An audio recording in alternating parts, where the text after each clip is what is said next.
Finally! I've been trying to catch you boys all day! Now that I've got you right where I want you!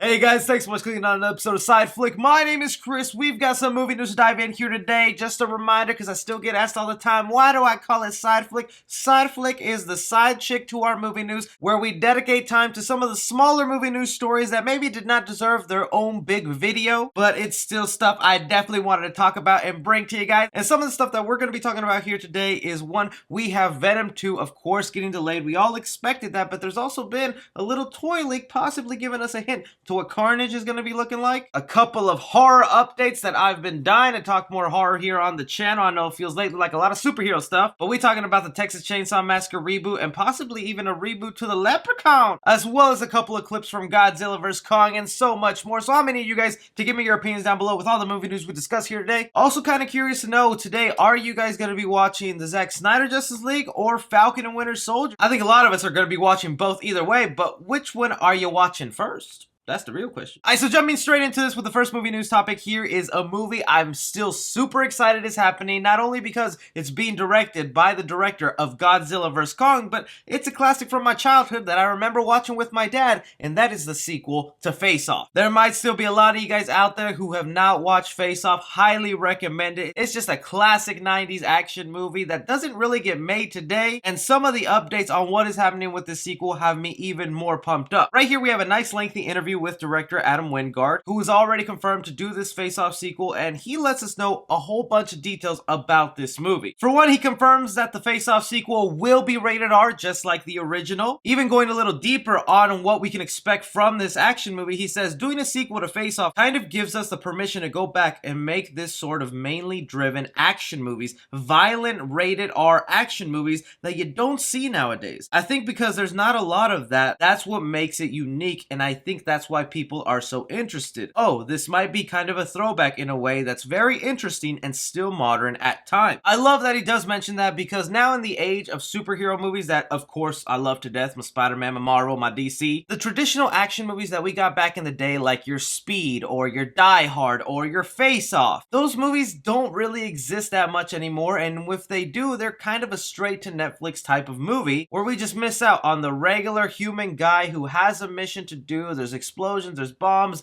there's cheesy villains, but they're a lot of fun to watch because of the action. This is one of the reasons I'm excited for Face Off, because it's not really a superhero property, it's just a classic action movie that will be a throwback but brought into the modern day. But the director here confirms he wants Nicolas Cage and John Travolta back. He says exactly, some people just assume when I say that it just means it takes place in the world of Face Off. To me, Face Off isn't about a procedure or anything like that. It's not about the world that the characters exist in, it's about Sean Archer and about Castor Troy. That's what this movie is about. It's the continuation of that story. It's hard to talk about other than that, but this is to me the definitive continuation of that saga. And even someone like me, who's a big fan of Face Off and is excited for the sequel, I don't know how that's going to play off in terms of box office and people watching that movie. So I don't know how many people are dying to see Nicolas Cage and John Travolta back. I know I am, but most of the people out there, I don't know. Still, I wanted to bring this to your attention, guys. Are you excited for the Face Off sequel that will be rated R, is gonna have John Travolta and Nicolas Cage back, and do you think they'll still find a way to bring in two other new actors to swap faces? Something I can't believe got announced here, but is officially confirmed. Deadline reports here, we have the confirmation of the Puss in Boots sequel that is gonna be titled Puss in Boots: The Last Wish, and will come to theaters September 23rd, 2022. Basically, next year, we are getting Puss in Boots 2,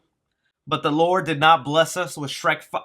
Where's my Shrek 5, y'all? I'll get out your swamp. I'm really happy if there's people out there who are super excited for a Puss in Boots sequel. I remember watching the solo Puss in Boots movie in theaters, and I thought it was okay. I mainly just remember for that one scene where the cat goes, ooh. But other than that, it wasn't anything that stood out to me or something I always wanted to go back to and explore, especially a second movie about the Puss in Boots character. The title is interesting, The Last Wish, so there's going to be more magical fairy tale elements in there. But we know Universal is also working on a Shrek 5 that is said to be a Shrek reboot, and we have heard zip zero nada about that movie for the past couple of months. I'm curious if this Puss in Boots movie is kind of like their stepping stone into that, or they're just giving up on the Shrek characters and finding something else to do with them. So even though I'm not super excited about it, I'll give it a chance when a trailer comes out, see if the story's interesting, or maybe they have little cameos from Shrek, Donkey, or other people like that. But to you guys out there, are you excited for Puss in Boots 2? Coming next fall. And speaking about some short people with nice hats, I have to talk about here one of my guilty pleasure horror icons, and that is the Leprechaun. That is not an Irish accent. What the? But you guys know I'm a big horror fan, and the Leprechaun movies is something I grew up watching that I do like, even knowing they're not the best horror movies out there. I get a real kick out of them, and it seems like a tradition every year. A certain director always campaigns to make a reboot for the Leprechaun movie, and it looks like he's finally pushed through. We have here Bloody Disgusting reporting Spiral from the Book of Saw director Darren Bousman is still campaigning to direct the next Leprechaun movie. We had here the director of Spiral from the Book of Saw that I'm still wanting to see this year. Where the hell is that movie? And he said exactly, so Lionsgate, if Spiral is a success, can we talk about finally letting me have the Leprechaun franchise to try a little something with it? Just saying, for the last 10 years, love you. And Lionsgate actually responded to his tweet for the first time in forever saying, my leprechauns will call your leprechauns. The director even being surprised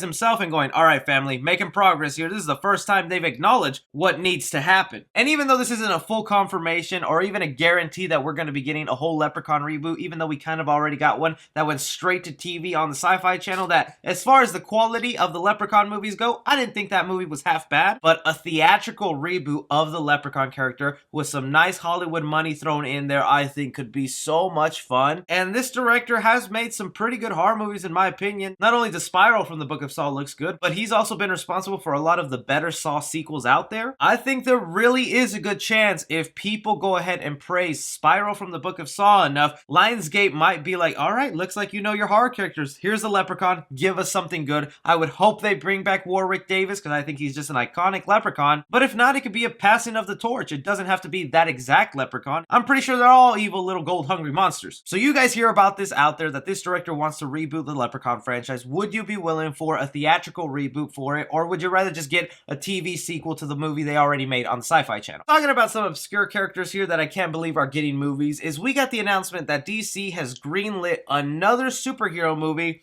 that I don't think a lot of people have heard about. Deadline here reports that Warner Bros., DC Films, and Chernin teaming on Hourman film with Gavin James and Neil Wiedner writing the script. Warner Brothers and DC Films in general, I think, are having a fantastic weekend of hearing all these fans praise the Zack Snyder Justice League and people having more faith in the DCEU, even though we don't have a confirmation that that version of the Justice League and characters will continue on. Warner Brothers right now seems very determined on introducing brand new superheroes that haven't gotten movies before, and this is just another hint of it, bringing somebody that I even will admit had no idea even existed. But more on this Hourman character, because I'm sure you guys are just as confused as me. Basically, I thought from the name, it's like, okay, some time traveling dude who has the power to control time. No, instead, Hourman is a character who takes a pill and for 1 hour gets all these superhuman abilities, and he's also a founding member of the Justice Society of America, a group of heroes we will be seeing in the Black Adam movie that'll face off against Dwayne Johnson. I really don't know how to feel about this. I do think while that power maybe isn't all that useful, because even reading more details, once he takes the pill for 1 hour, he needs 24 hours before he can take a pill again to suit up and power up. But then those kind of heroes who have that sort of weakness and limitation sometimes make for the best movies out there, because you have to get creative, you have to show that he can be a hero even without taking this magical pill. Not super excited at the moment, but I'd be willing to give it a try and see what DC wants to do with these heroes they want to bring to life. How are you guys feeling about an Hourman solo movie? Moving on here to good old Hairy Cheeks vs. Clifford Lizard. The time is almost here, guys. By the end of this month, we will be seeing good old Godzilla and Kong face off. And you know what's really funny? There used to be a time on this channel where we were making Godzilla vs. Kong updates and we were begging, scrapping,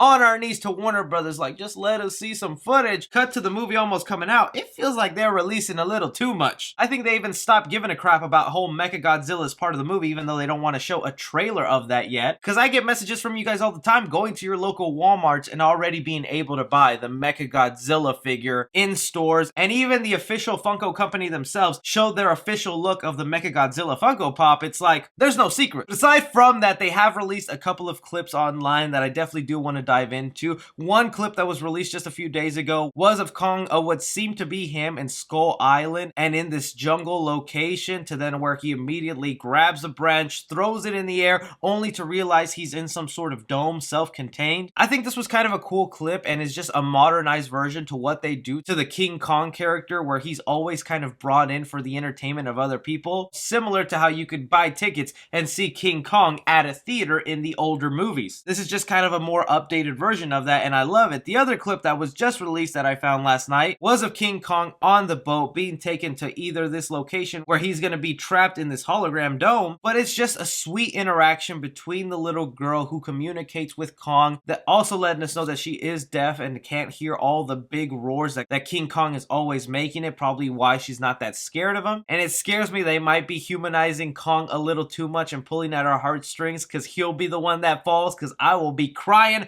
my hairy cheeks off if he does. Still, these are awesome clips for Godzilla vs Kong. I wanted to bring them to your guys' attention. Are you excited for Godzilla vs Kong? Bringing it to another horror movie I'm very excited to see, and still unknown if it'll actually be released in 2021 like previously reported, is the Texas Chainsaw Massacre reboot. Yes, if you haven't heard, they are trying to bring good old Leatherface back in a theatrical reboot, not some sort of straight to DVD movie, and we finally have some confirmations of the story that we're going to be getting thanks to Bloody Disgusting, who had the exclusive and were able to talk to producer Fed Alvarez about their incarnation of Leatherface in this reboot sequel on their podcast called The Boo Crew. Not only did they confirm here that it is a direct sequel and it is the same character, it is Old Man Leatherface. Something that we have heard before but was only a rumor. Now it's a confirmation. This movie will be a direct sequel to the very first Texas Chainsaw Massacre, ignoring all these other films, even though Texas Chainsaw 3D kind of already did that. In this movie, it looks like they'll be emphasizing a little more on how old Leatherface is, but I guess it's still a really big threat, which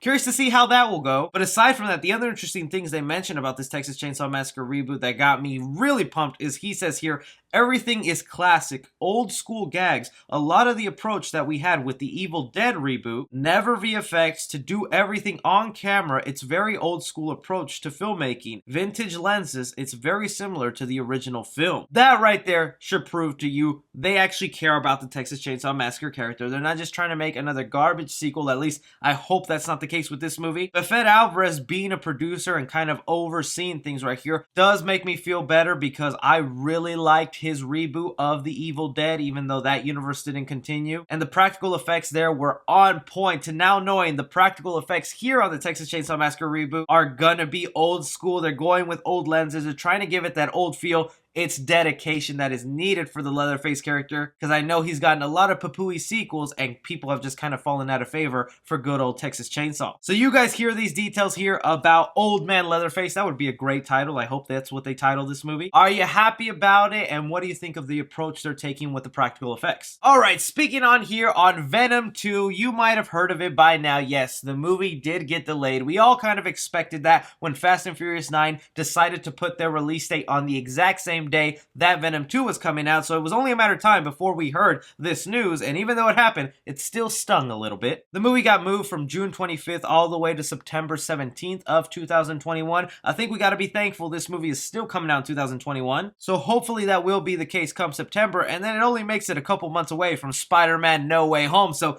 kind of cool to get these spider-like movies so close to each other. But other than the delay, there has been a little toy leak of Carnage that, although might not be all that surprising, is still something I wanted to mention just to kind of hype us up and not let us forget that Venom 2 Let There Be Carnage is coming out. I think we're all anticipating how Carnage is going to be looking. Some of us can just imagine Venom just colored red. But we had this Funko Pop leak of the Carnage character that is said to be the Funko Pop releasing for Venom 2. And I know it's not a previously released Carnage figure because I got one right here and it looks very different than what they have showcased there. Again, it's not really a great idea. It's pretty similar in what we expect. But but I am curious to see the designs of these two symbiotes in their movie because I'm hoping Venom finally gets his white spider and Carnage will just be looking faithful and is a crazy murderous beast that ends up making all these weapons with his hand. So that's something I really just wanted to talk about, even though we got the bad news of the delay. A little something there to give you a treat and hopeful. Just like with Godzilla vs Kong seeing all this merchandise pop up, we might start seeing Venom 2 Let There Be Carnage merchandise pop up that could give us a hint to some of these characters. But that is just all the movie news we currently have going on right now, guys. I want to know your opinions down below with everything discussed here today. What news story were you interested in? What didn't you care about? Talk everything down below with me. I want to thank your faces for tuning in. Really appreciate you guys. I don't say that enough. Y'all are the best. Hope you have a great weekend. But as always, my name is Chris. Take care.